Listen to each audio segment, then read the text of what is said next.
Bonjour à tous, bienvenue dans votre journal du week-end sur Mandarin TV. Sans transition, voici les titres de l'actualité. 6 morts dans un carambolage dans l'est de la Chine. L'accident s'est produit lundi vers 21h selon les autorités locales. Le président chinois Xi Jinping a adressé un message de condoléances à son homologue israélien Reuven Rivlin. Une bousculade a causé la mort d'une quarantaine de personnes. Démantèlement d'un trafic de jeux en ligne à Kunshan. Les trafiquants embrassaient des centaines de millions de yuan en vendant des codes de triche. Le Roubaix enregistre une croissance de son commerce extérieur au premier trimestre. La valeur totale des importations et des exportations a atteint 18 milliards de dollars malgré l'épidémie. La Chine augmente son soutien financier à la conservation de l'eau en milieu rural. Le ministère chinois des Finances a alloué 8 milliards de dollars pour subventionner les projets locaux. Les détails à la fin de notre journal. Et on commence ce journal avec un drame qui s'est produit en début de semaine en Chine.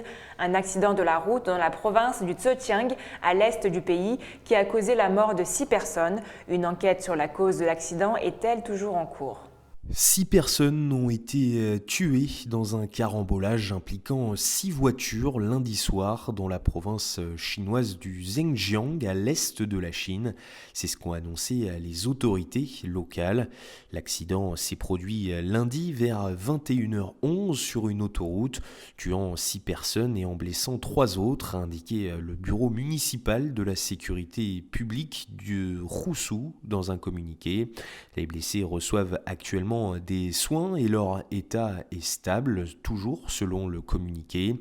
Une enquête sur la cause de l'accident est toujours en cours. Le président chinois Xi Jinping a lui adressé samedi un message de condoléances à son homologue israélien Reuven Rivlin pour la bousculade qui a entraîné plusieurs décès en Israël. Au nom du gouvernement et du peuple chinois, il a transmis sa sincère sympathie aux familles des victimes ainsi qu'aux blessés. Les autorités chinoises, elles, ont réussi à démanteler un trafic de jeux en ligne. Les malfaiteurs qui brassaient des millions de yuan vendaient des codes de triche aux joueurs pour gagner les parties. Cette importante saisie intervient au moment où l'industrie du jeu en ligne est en plein essor en Chine. Le 26 mars dernier, la police de Kunshan, ville située dans la province du Jiangsu, a démantelé un réseau international de trafic de jeux vidéo en ligne. Les trafiquants brassaient des sommes pouvant atteindre plusieurs centaines de millions de yuan. Le chef de réseau possédait plusieurs voitures de luxe comme des Ferrari, des Lamborghini ou des Rolls-Royce, ainsi que plusieurs propriétés. Celui que l'on surnommait Li possédait également plus de 2,6 millions en monnaie virtuelle. Pour mettre fin à ce trafic, la police de Kunshan a ordonné la fermeture de plusieurs sites web qui proposaient des services de jeu contre de l'argent en toute illégalité. À l'aide d'un programme surnommé Pilon de poulet, les malfaiteurs vendaient des codes de triche aux joueurs pour gagner les parties en ligne. Ce programme était vendu à 10 yuan par jour, 50 yuan par semaine et 200 yuan par mois. Cette importante saisie intervient au moment où l'industrie du jeu en ligne est en plein essor en Chine et alors que les revenus associés à ce secteur ne cessent d'augmenter.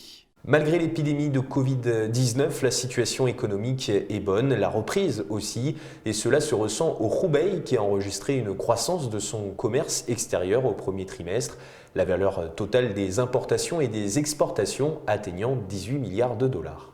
La province chinoise du Roubaix a connu une forte croissance de son commerce extérieur au cours du premier trimestre 2021, alors que la province a consolidé sa reprise après les revers causés par l'épidémie de Covid-19 l'année dernière.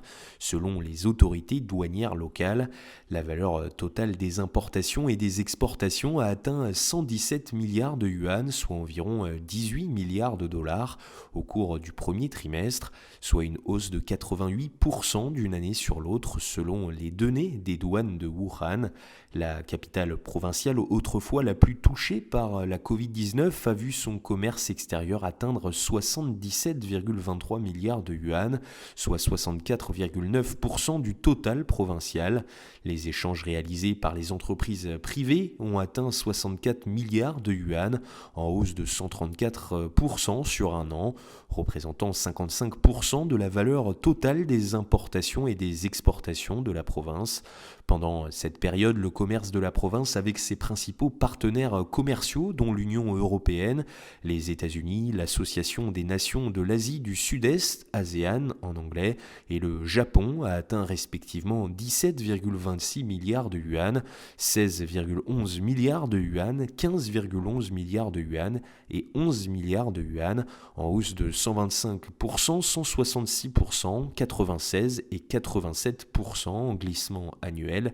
Le volume du commerce extérieur entre le Roubaix et les pays le long de la ceinture et la route a continué d'augmenter également, atteignant 29 milliards de yuan, soit une augmentation de 91%.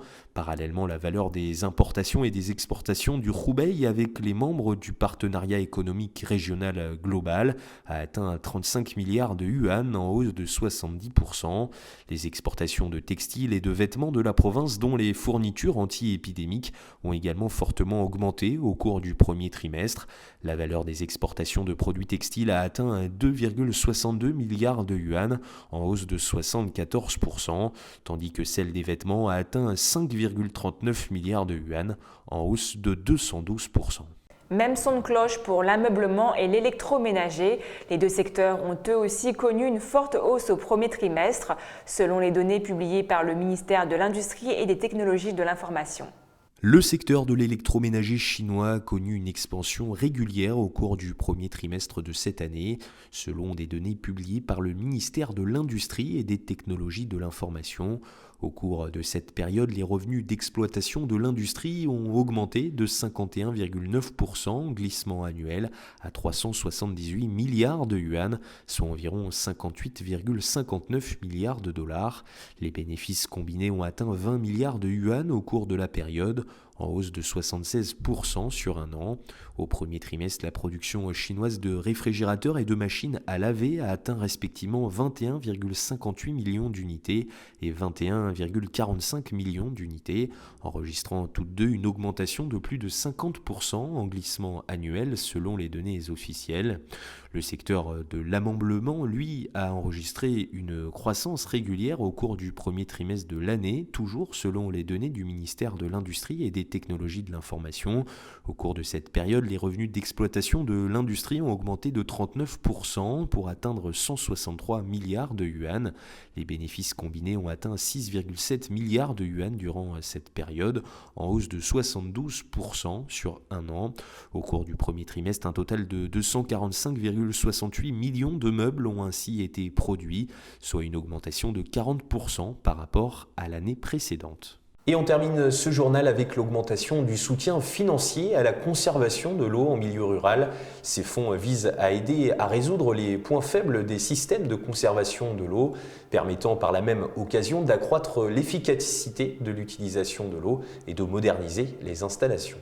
Le ministère chinois des Finances a alloué 57,4 milliards de yuan, soit 8,88 milliards de dollars, pour subventionner les projets locaux de conservation de l'eau en 2021, en hausse de 3,1% par rapport à l'année dernière. Ces fonds visent à aider à résoudre les points faibles des systèmes de conservation de l'eau dans les zones rurales.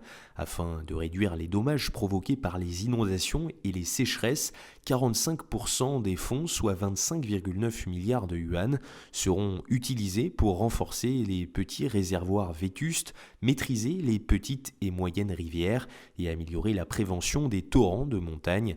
Davantage d'efforts seront également déployés pour contrôler l'extraction des eaux souterraines dans le nord de la Chine. Ces fonds devraient permettre d'accroître l'efficacité de l'utilisation de l'eau et de moderniser les installations de conservation de l'eau dans les zones d'irrigation de taille moyenne, tout en s'attaquant à l'érosion des sols et à la sécurité de l'eau potable dans les zones rurales en Chine. C'est la fin de notre journal. Merci à tous de nous avoir suivis. Et n'oubliez pas de vous abonner à notre chaîne YouTube et de cliquer en bas à droite de notre vidéo sur la petite cloche pour ne rien rater des dernières nouveautés de Mandarin TV. Très bon week-end sur Mandarin TV.